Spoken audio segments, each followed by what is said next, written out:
Previously on Desolate Era, a moment of triumph turned deadly as the Xianxia beast Serpent Wing attacked Ning in revenge. Pushed to the brink, Ning achieved a breakthrough, reaching one with the world in footwork, narrowly dodging death.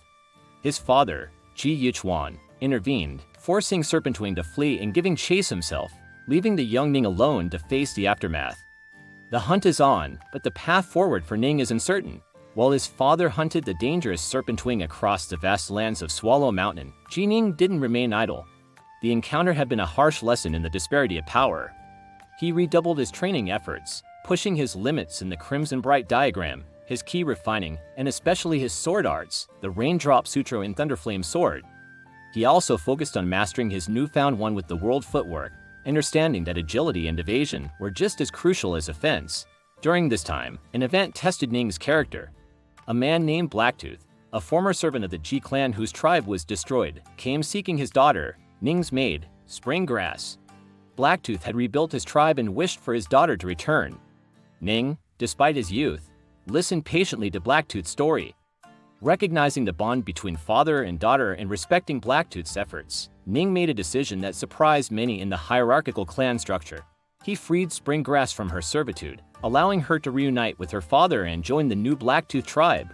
It was an early sign of the fairness and empathy that would define Ning. Even amidst his relentless pursuit of power, weeks turned into months, finally. Yichuan returned. The hunt for Serpent Wing had been arduous, spanning thousands of kilometers. While he had managed to injure the beast, the cunning Serpent Wing had ultimately escaped into the depths of Serpent Lake, a massive, dangerous body of water teeming with powerful aquatic monsters. Yichuan, though powerful, couldn't pursue it further into its domain. Seeing his father back, Ning felt a surge of determination. His recent experiences, the taste of battle, and the constant drive to grow stronger ignited a desire within him. He approached his father, not as a child seeking protection, but as a young warrior seeking experience. He asked to go on an adventure, to leave the safety of the West Prefecture, to venture into the wilds of Swallow Mountain, hunt monsters, and temper himself in real-world dangers, just as his father had done in his youth. Yichuan was hesitant. The world outside was far more dangerous than the controlled environment of the clan city. But Ning was persistent. To prove his readiness, he demonstrated his one with the world footwork. Yichuan's eyes widened slightly.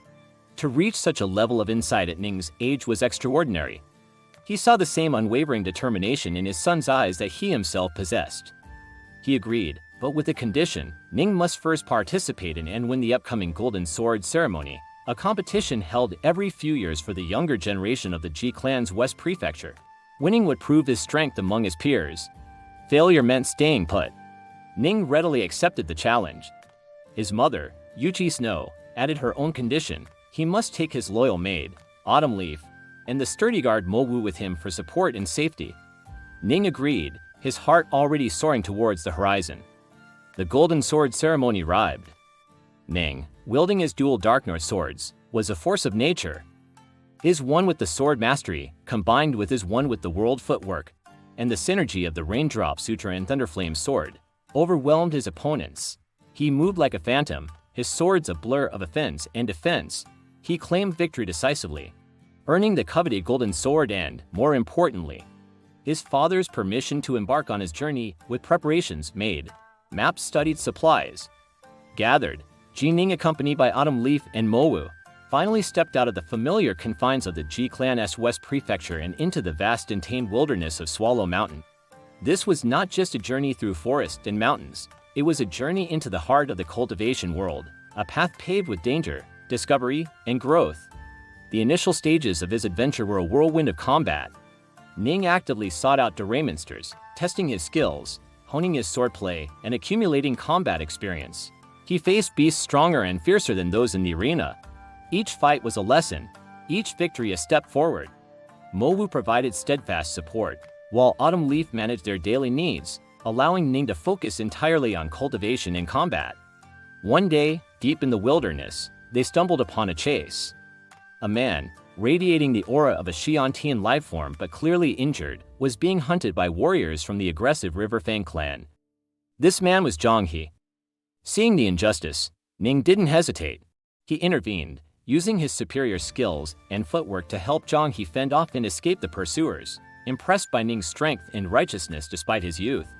Zhang He befriended the young cultivator from Zhang He. Ning learned more about the world beyond the Ji clan's immediate territory. He heard tales of powerful sects, hidden experts, and ancient legacies.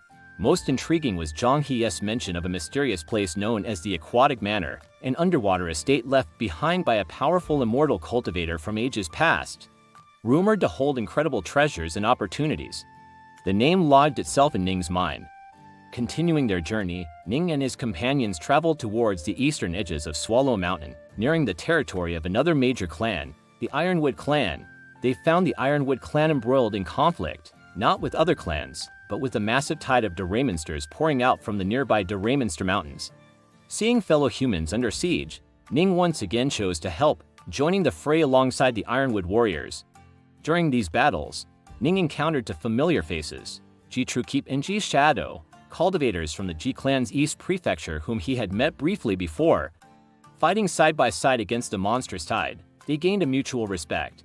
Ning's combat prowess, even at the Haoshan level, was astonishing, carving through beasts that troubled ordinary Xiantian warriors, the constant battles, the life and death struggles. And his relentless training pushed Ning forward at an incredible pace. During his time aiding the Ironwood clan, absorbing the energies of the Deraymonsters he slew and meditating on his insights, he finally broke through the bottleneck. Both his key refining cultivation and his fiend god body refining simultaneously reached the peak of the Haoshan level. He stood at the threshold, just one step away from becoming a true Xiantian lifeform, a significant milestone in the cultivation world. With his strength significantly boosted and his combat experience enriched, Ning felt a growing pull towards the legend Zhang He had spoken of, the Aquatic Manor, an immortal's legacy filled with unknown trials and potential rewards.